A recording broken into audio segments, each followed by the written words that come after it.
सर्वांना नमस्कार. कोल्हापूर जिल्ह्यातल्या अत्यंत पवित्र आणि पावन अशा श्री नृसिंहवाडी येथे आपण आहोत. नृसिंहवाडी हे श्री दत्तात्रयांचं पावन असं तीर्थक्षेत्र आहे.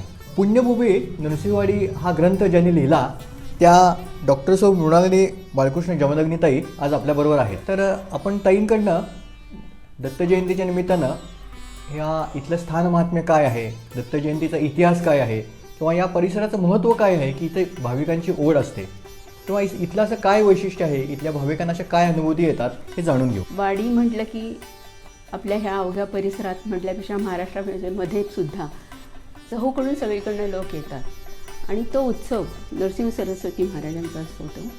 आणि त्यावेळेस दत्तजयंती इथे खूप मोठ्या प्रमाणात साजरी होती. तर ती कशा पद्धतीनं साजरी होती याबद्दल मी आपल्याला सांगू इच्छिते. कारण सगळ्यांना इथल्या लोकांना जगात कुठेही हिंडून आले तरी आमच्या वाडीसारखी कुठलीही गाव नाही असं सगळ्यांना वाटत असतं. तर ह्या इथलं वैशिष्ट्य काय आहे, एक तर इथले पुजारी, एक तर इथल्या गावाचं रचना किंवा सकाळी पहाटेपासून रात्रीपर्यंत जे कार्यक्रम होतात त्यामध्ये अगदी त्या अक्षरशः जीव ओतून करतात. इथं कोणाला काही मागणं नसतं, जे देतील त्याच्यावरती ते समाधान मानतात आणि जे करतील ते अगदी मनापासून करतात. त्यामुळे आपोआपच भाविक जनांना ते सगळं आवडतं आणि इथं तो आणि दत्त महाराजांच्या पुढे जे काय मागणं मागतील, ज्या काय आपल्या इच्छा आकांक्षा असतील त्या व्यक्त केल्यावरती त्या पूर्ण होतात, म्हणून परत आणखी लोक येतात. त्यामुळे ही अनुभूती आहे प्रत्येकाला दत्तांची. दत्त म्हणजे देणारेच आहेत, दत्त म्हणजे देणारे अशी जी भावना आहे. त्यामुळे ह्या ठिकाणी खूप उत्सव असतो आणि ही राजधानी आहे दत्तांची. पुण्यभूमी नृसिंहवाडी या पुस्तकाचे सिद्धहस्त लेखक डॉक्टर बाळकृष्ण महादेव जमदग्नी सर आज आपल्याबरोबर आहेत. महाराष्ट्रातले नव्हे तर देशभरातनं भाविक दत्ताच्या ओढीने इकडे येतात. तर असं या भूमीचं महत्त्व काय विशेष? भूमीचं महत्त्व असं आहे की नृसिंहवाडी हे नावच असं आहे की नरसिंहसती स्वामी महाराज भगवान दत्तात्रेयांचे अवतार होते, ते दुसरे अवतार. त्यांनी तर 12 वर्षे वास्तव्य केलं आणि स्वतःच्या पादुका स्थापन केल्या. त्या पादुका संस्थाप्या स्वसुपादुके, स्वतःच्या पादुका स्थापन केल्या. लोकांना संभ्रम असतो, ह्या पादुका कोणाच्या आहेत, दत्तात्रयांच्या का, श्रीपादश्वरमांच्या का, नरसिंहसतींच्या? द्विसहस्त्री गुरुचरित्रामध्ये लिहिलेलं आहे की संस्थाप्या स्वसुपादुके, स्वतःच्या स्थापन केलेल्या पादुका आहेत. पण हे आहेत तर कोण? नरसिंहसती महाराज आले ना, त्यांचा जन्म आहे करंजानगरीचा. करंजानगरीत मग तिथनं लहानपणी ते गेले, काशीलाच गेले आईवडिलांची परवानगी घेऊन. आणि नंतर त्यांनी सांगितलं की तुम्ही शिष्यानं सांगितलं तुम्ही यात्रेला जावा, आणि स्वतः आले. औदुंबरात ते 2 वर्ष राहिले, 2 महिने राहिले. वाडीला 12 वर्ष राहिले.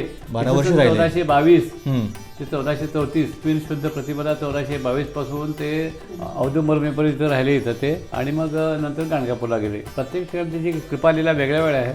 सगळ्यात जास्त कृपालीला गाणगापूरला झालेल्या आहेत. वाडीमध्ये थोडं झालं आणि औदुंबरमध्ये फक्त एकच कृपालीला झाले आहे, मूळ प्रदेशाचा उद्धार.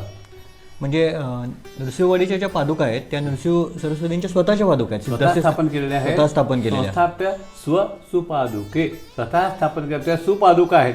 संस्थाप्य स्वसु म्हणजे स्वतःच्या असं घ्यायचं, हा एक भाग झाला. किंवा त्या सुपादुका कोणाच्या असतील, श्रीपादशिवरामांच्या असतील किंवा दत्तात्रयांच्या असतील, त्यांनी स्थापन केल्या. पण त्यांनी स्थापन केलेल्या ही गोष्ट खरी आहे. दत्तात्रय त्यात इथं म्हणताना वाडीत काय म्हणतात, दत्तात्रय श्रीपाद शिवरामांची निसर्गता भुवन असं म्हणतात. तर दत्तात्रयांचा उल्लेख आधी असतो, मग श्रीपादशिवराम आणि मग नरसिंह असं असतं. तो त्या दत्तांच्याच पादुका. आणि इथं वेगवेगळी मग तीर्थक्षेत्र किंवा स्थानं अशी कुठली कुठली आहेत की जी लोकांनी आवर्जून बघितली पाहिजेत नृसिंहवाडीला? काय आहे, दत्ताची 3 मुखाटण आहेत, औदुंबरवाडी आणि हे. औदुंबराला ज्ञानकेंद्र म्हणतात. ते अवगुंठित असतं, जास्ती प्रसिद्ध नाही, प्रसिद्ध करून चालत. त्यांची इच्छा असते ते दत्तमाणीची. हे आहे ना, हे भक्तिपीठ आहे. इथं भक्तीचा महापूर असतो. तुम्ही केव्हा आलात तर भक्तीचा महापूर, ही दत्ताची राजधानी सुखाची असं म्हटलेलं आहे श्रीपाद टेंबेश्वर महाराजांनी. कारण इथं सगळी सुखं सोबत सगळ्या प्रकारची आहेत तशी आहे. नदीसुद्धा संपन्न भरलेले आहेत सगळ्या आहेत. आणि जेवणाखाली काय करतात, ददात नाही तर ते समाधानी माणसं आहेत. आणि गाणगापूर ही उपासनाधाम आहे असं तेच आहे. वाडी परिसरात काय आहे, वाडीमध्ये काय काय अष्टतीर्थ आहेत. 8 तीर्थ आहेत. ते एकापेक्षा एक शीर्षमान आहेत. ते शुक्लतीर्थ आहे, पापविनाश तीर्थ आहे, अमरतीर्थ आहे, असे सगळे पिशाचे मोठे तीर्थ आहे. ही सगळी तीर्थ आहेत ना, सगळ्या पापापासून प्रत्येक तीर्थाचं महात्म्य वेगळं, प्रत्येक तीर्थाची कथा वेगळी, असा एक वेगळा चर्चेचा विषय होऊ शकतो तो. पण एक लक्षात घ्या की इथं महत्त्वाची सांगावायची गोष्ट असेल काही समोर कृष्णा वाहते ती कृष्णा कोण आहे हो हम्म. ती कृष्णा सगळ्यात महत्त्वाची बघण्याची आहे. कृष्णा हे सजीव रूपात दत्तात्रेयांचं म्हणजे कसं हम्म. बघा कृष्णाचा जन्म कुठं होतो महाबळेश्वरला रूम पावते हम्म. आवळ्याच्या झाडाखाली जाते त्यातून निघते आणि बाजूनं काय ते वेण्या निघते. हम्म. कृष्णा विष्णू तर साक्षात कृष्णा हे भगवान विष्णूचं जलरूप आहे आणि वेण्या देव महेश्वरा माहुलीला माहुली संगम आहे ना कृष्णा आणि वेणीचा झाला तो शिवशंकर होता हे शिव आणि विष्णूचं झालं आणि पुढं कोयना कराड लागल्यानंतर कोयना मिळते ना. कोयना ही ब्रह्मदेवाचं जलरूप आहे. हम्म. म्हणजे कृष्णा वेण्या आणि कोयना म्हणजे काय ब्रह्मा विष्णू महेश. हम्म. म्हणजे कराडपासून इथं पुढं ते जी नदी आहे ना ते ह्याचं ब्रह्मा विष्णू ती भगवान दत्ताचं जलरूप आहे ते. हम्म.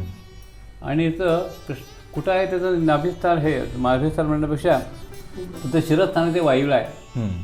आणि हृदयस्थान आहे ते वाडीमध्ये आहे आणि नाभिस्थान ह्याला आहे तुमच्या कोरवपूरला आहे आणि दोन्ही पाय आहेत ते त्या ह्याला विशाखापट्टणम असं तर कृष्णेचं म्हणून कृष्णेचं आधी आल्यानंतर कृष्णेचं दर्शन घ्यायचं. हम्म.